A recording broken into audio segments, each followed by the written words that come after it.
So now we're going to talk about how we're going to add materials to our model here so it doesn't look so vibrant, right? So in order to do that, what we have to do is, before we were in the Content Library tab, we're going to need to switch over to the Material tab. So let's click this. Okay, so notice how the user interface has changed slightly, and now what's going to happen is as I drag out, you see how the name of the material is being picked up? And this was generated in SketchUp, so that's where this name is coming from, right? Every time I hover over a new object, I get a new name, but also pay attention to the highlight, right? Pay attention to the yellow highlight. So now, let me zoom out a bit. You see this green area that's called lawn? It's picking up all the green faces as lawn.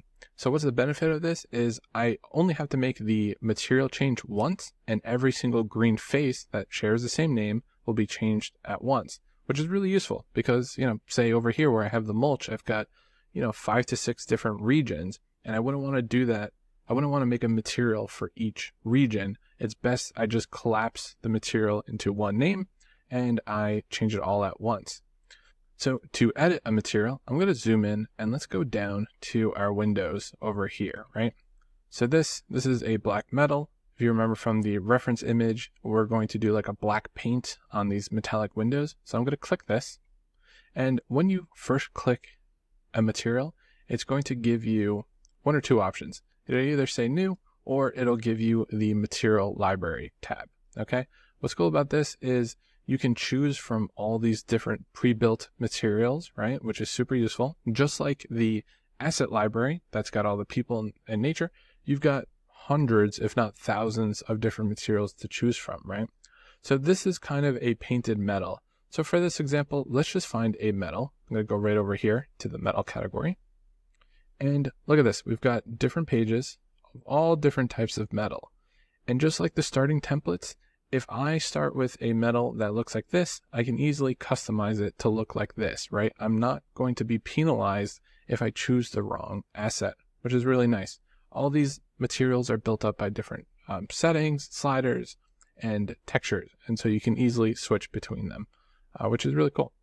So I want to find something that kind of looks like a metal that I want to customize a bit. So let's do a little browsing.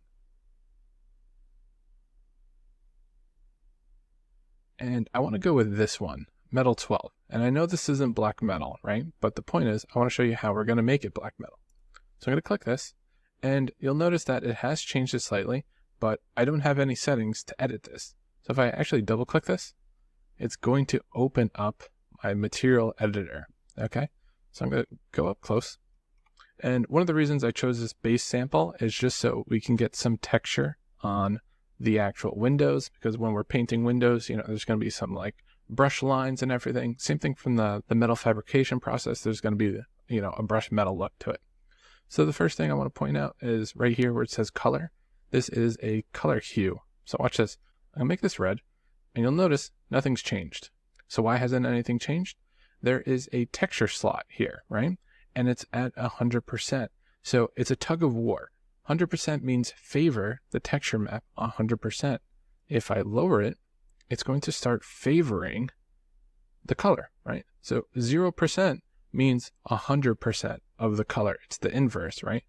If I go back to 100, it's 100% of the texture. So why would I use this? Let's say I want to add a subtle hue, right? We want to make this black. If I start lowering this, I'm going to get the texture data, right? And the color. So look at that. So now I'm getting that black, but I'm also getting the texture, right? And that's really the point of this, right? So I wind up doing this all the time because I find that sometimes the materials I find online or the textures aren't perfect and I need to tweak it. That's what this is for. So the next one is the map scale. I zoom in. The map scale is how big this texture is. So I'm going to start lowering this. So see how much higher res it looks because the texture was stretched. So now I'm bringing it in. If I go the other way, it's going to be super big. And if you find, again, that the slider is a little too crazy, you can hold down Shift and it'll slow it down for you, right?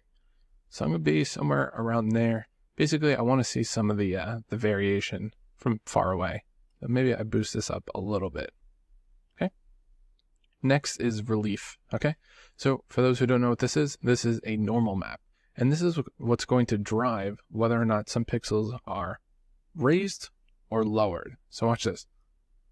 If I increase this, pay attention right here. See how it's super smooth now because I lowered it? And here we've got some of those brushed areas raised. That's what normal's going to do, or your relief, right? So I'm going to raise that a little bit just so we've got some texture. Again, it's a painted surface, so it's not going to be 100% smooth. Okay, so let's say 125. If I ever want to be precise, I can always double click and just type that in. Okay, and if you ever want to swap out a texture for a slot, you can actually just go here, you can delete it and import a new one. You can also invert it if it's coming in the wrong way. Like let's say you've got a brick normal map and like the bricks are actually sunk. That's why you would do an invert. Okay, so now we've got roughness, reflectivity, and metalness. So these three, in my opinion, they kind of go hand in hand. It's like 3 different ways to control the reflectivity of your material. That might sound a little weird. These 3, although they all kind of control the reflectivity to some degree, they control different parts of it.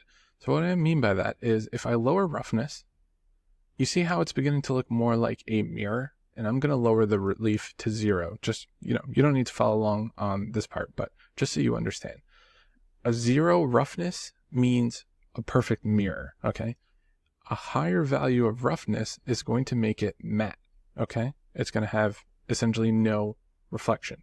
So think of it almost like a rubber, right? Something that's going to absorb reflections. So again, this is super bright mirror. And now let's talk about the reflectivity. So think of the reflectivity as the brightness of the reflections. So it's best if I just increase this. See what's happening here? See how much brighter it looks?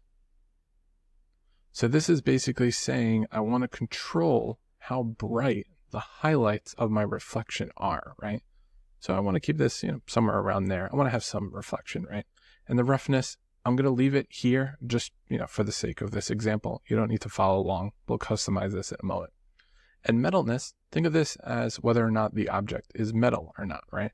An object that is metal should be at 100%. An object that isn't metal should be 0, right? And you'll notice that as we raise it, it looks more and more like a metallic object, right? If I were to just, let me hit save right here and grab another material. If I were to grab another material like a wood here, right, and I place this here, and I double click, notice how the metalness is at 0 because it's not metal. If I were to make it 100, it's going to look a little bit more, but we're not actually going to see a difference because of the roughness, right? So watch this. See what's happening there? See how it's beginning to look more and more metal? So that's why it's important to think about like what the material is, right? So I'm going to keep this right around there. I can definitely lower it if I want, but the idea is it's important to tell Lumion whether or not it's metallic.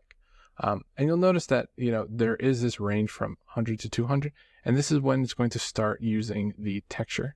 Since this is just flat, this is going to give the texture a little bit more power. So in general, you'll probably end up just being from like 0 to 100, but you have this extra range if you need to push the texture a little bit further. So I'm going to put this somewhere around here and let me just fix everything. We'll add a little bit of relief, add a little bit of roughness. Okay. And again, this is like a painted window, so it's going to have some gloss to it, right? And maybe I'll lower this a bit. Okay, I'm just going to sit here and customize a little. Want it to have a little bit of roughness, yeah. Okay, cool. And the cool part is I can always go back. So you notice before I hit Save Changes, if I click that and then click Roof, right, and then switch back to my windows, my progress is saved, right? So I didn't lose everything.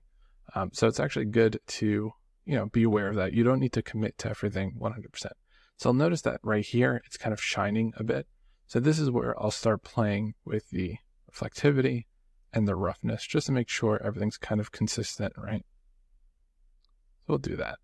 So I'm happy with these settings. Now let's talk about what all these settings do down here. Okay, so if you don't see this, you might just have to hit show more. So this is where you can control whether or not an object is emissive. Emissive just means glow, right? So it's basically adding a light. Since it's black, it's not going to look like anything. But watch this. See how it's like emitting light? So that's what that's doing. So I'm going to get rid of that. Switch that back to black. Displacement. This is for if you have a displacement map. Think of this as normal's big brother. This is going to let the pixels go a little bit further. It uses a technology that kind of adds geometry to make things look like they were modeled when you didn't model them. So that's the purpose of that. We have opacity. So think of this as like windows or curtains. Do you want something to be opaque or transparent? So that's what that's going to do. And then subsurface scattering. If you're unfamiliar with this is basically when light enters an object and it bounces around. Think of like the cartilage behind your ears, how they kind of glow when you're outside. That's what this is for. UV coordinates. Let me zoom in really close. This is going to let you offset things. So you see how I'm moving the texture? That's what that's going to do. And then we have our rotation tools, right? It's the same thing as the assets. If you want to rotate them on a specific axis or not, that's what that's for. Okay. Weathering. This one is one of my favorites. And what this will do is actually simulate a weathering pattern on an asset. So I'm going to crank this up to 100, right? And notice how it added all this detail. Obviously we're not going to leave this, right? But it's just to help illustrate the point. It's actually going to follow the geometry. So it understands where edges are, which is really crazy because if you were to add all this detail by hand, it would take forever. But you've got different color profiles, right? So silver removes some of those whites. Plastic,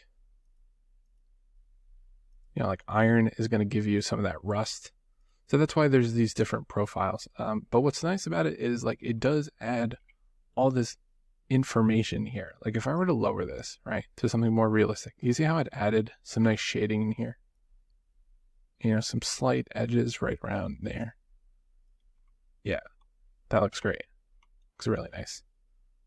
Okay, I'm just going to hit Save Changes, and I want to show you what the foliage tool will do, right?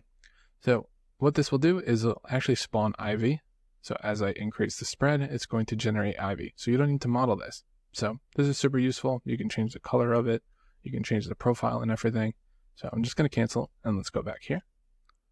And the last important one under settings, soften edges.